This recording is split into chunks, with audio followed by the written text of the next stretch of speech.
I'm Nolene. And I'm Wayne. And we're from foundations.t4l. We are part of the New South Wales Department of Education, ITD. We help schools reach digital greatness by determining which technology best suits their pedagogy.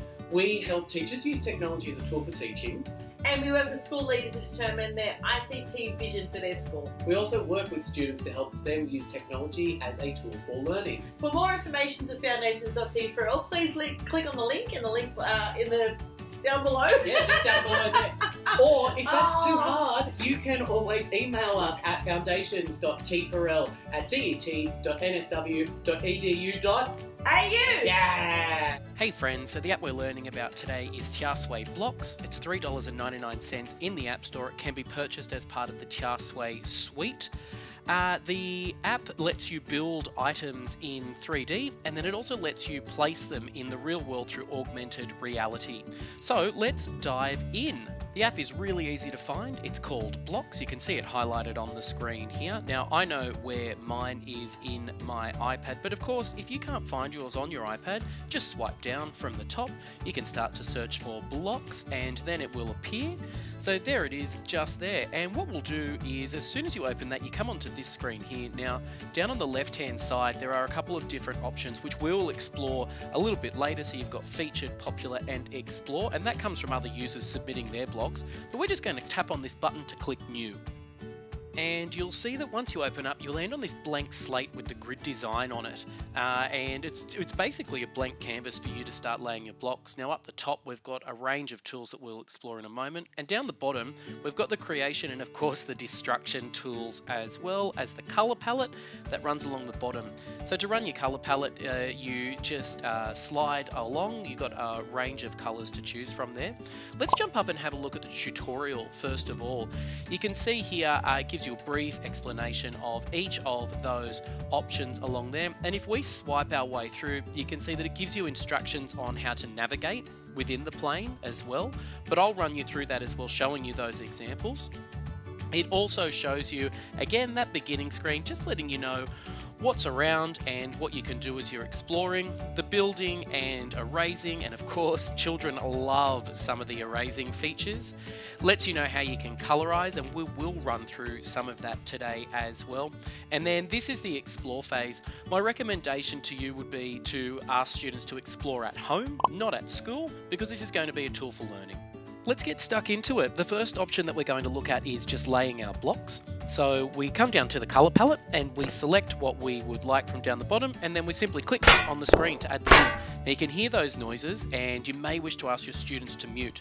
So it is pinch to zoom, pull out to zoom out, and then just with one finger I can actually pan around my screen, and then if I wanted to move forwards and backwards I would use the two fingers. Now you can see that I'm just adding in more and more blocks as we go here, and I'm going to start building a cube. So you can automatically see how great this would be for 3D space. Now if you wanted to ask your students to explain some of these things, that is of course a wonderful feature that we've got in here.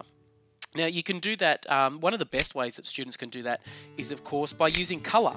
So you can see here that this is going to be a cube, and you can see that I've got 3 by 3 by 3, and I've differentiated that with my colour.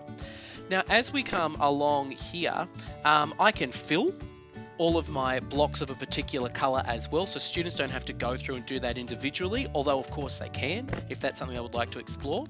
And this is the fill block tool, and while it won't just run along any shape, any colour rather, it will run along the shape. So there you go, you can see that I've really easily created a cube, and I could choose to get my students to explain that using colour, using words, using lots and lots of different options. So then what I can do is I can choose to continue filling my cube, and then there's no reason why your students couldn't do a screen recording and explain why this is a cube instead of a rectangular prism, just panning around like that. So we've had a look at some of the different features: laying blocks, individualized color, block coloring, and then the block fill tool. And now let's go along to one of the favorite tools that students will have, which is the erase tool. And this app really has made this a lot of fun. You can see automatically by the images down below the different ways that we can do this. My recommendation to you would be to give your students a sandbox time so that they can just explore some of these, because, you know, I'm a big kid myself and I like to have a bit of an explore of some of these things. Now, don't panic about, you know, students doing their work. As you can see, it looks like it's destroyed because we do have this bring it back together button just down the bottom here next to the trash can, and then that will actually bring my work back together without a fuss. So students are free to explore, or they can go through and delete their work in here, but don't panic because we've always got undo buttons and we can bring things back. Let's stick with the maths theme that we've got going at the moment because it's the most obvious use for this application. And let's start building a container now that's going to fit our cube inside of it. So what you can do is you can start to model this with your students, and you can say things like, well, you know what, like we've explored the volume of that cube. It's 9 blocks in volume. Let's build a container that will have the capacity of 9 blocks. And this is a great visual tool for you to represent the difference between volume and capacity, which is something that I always really struggled with as a teacher. But because we're using the same equipment to build this, it bridges that gap between the physical of manipulating objects and the abstract, you know, so it's a nice visual tool to get you doing that. Let's come down and explore this tool here, which is the character building tool. Now, I'm really reluctant to say that this is limited to English, because your students don't just have to create characters, they can also create animals, they could create different ideas of people, they could create historical figures, lots and lots of different options for your students to start to explore here. So, you know, giving them a purpose to use this tool is really great. But also, again, just using it as a sandbox for them to explore. And one of the best ways that students can showcase their learning here is by using the augmented reality tool. So it's this red button that sits up the top here, and what this will do is we'll bring our creations into the real world. So I'll tap on that and let's have a look and see where that takes us. It'll open up the camera and you can see the top of my desk here, and it's asking you to find a flat surface, and once you have, you can just tap on it, and then that will bring your creation, whatever you've built from your entire plane in on top of your desk. You can see these plus buttons here. It's letting me know that it's found another flat surface, so if I tap on that, it just moves my creation up, and I could maybe even have a look underneath to see what's going on there, so you can really get a sense of 3D objects. There's butter. It wouldn't be a video without butter in it. But as you can see, you can start to get students to really explore their characters, explore their shapes, explain things that are going on. You can take a photo using the camera tool in the right, it'll let you know, or again, you can just use screen record like I have done here. And then when you're done, just click the back button in the top left. I hope that that gives you a bit of an overview about the possibilities that are in this app. Now, of course, we've just rushed through everything here today, but giving your students time to explore is a great idea. Speaking of exploring, that green share button up the top, again, I would really recommend that you ask your students to explore that option at home. If we want to go back to our home screen, we can come down here, and these are all submissions from other people. So you can see that we've got featured items, and again, you get a real sense of what's possible with time and practice within this app. Now, over on the left-hand side, we've also got Popular and Explore.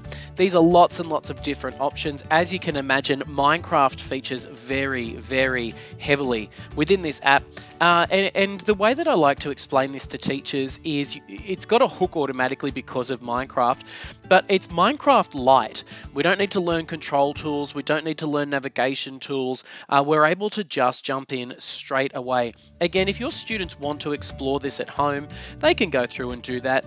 I've found that it's just been a really great app for students to build things and to be able to explain things either using photographs or using that video record feature. And then we come back to the home screen where we can click plus for a new blocks. Look, I really hope that you've enjoyed learning about Tayasui Blocks today and that maybe you'll find a use for it in your classroom. If you do want to get in contact with us, you can use the bit.ly link that's on your screen, or you can of course email us at foundations.tfarrell@det.edu.au. You can follow us on Twitter at foundations.tfarrell, or you can follow myself or the fabulous Noeline Callahan. Thanks for watching, have a great day.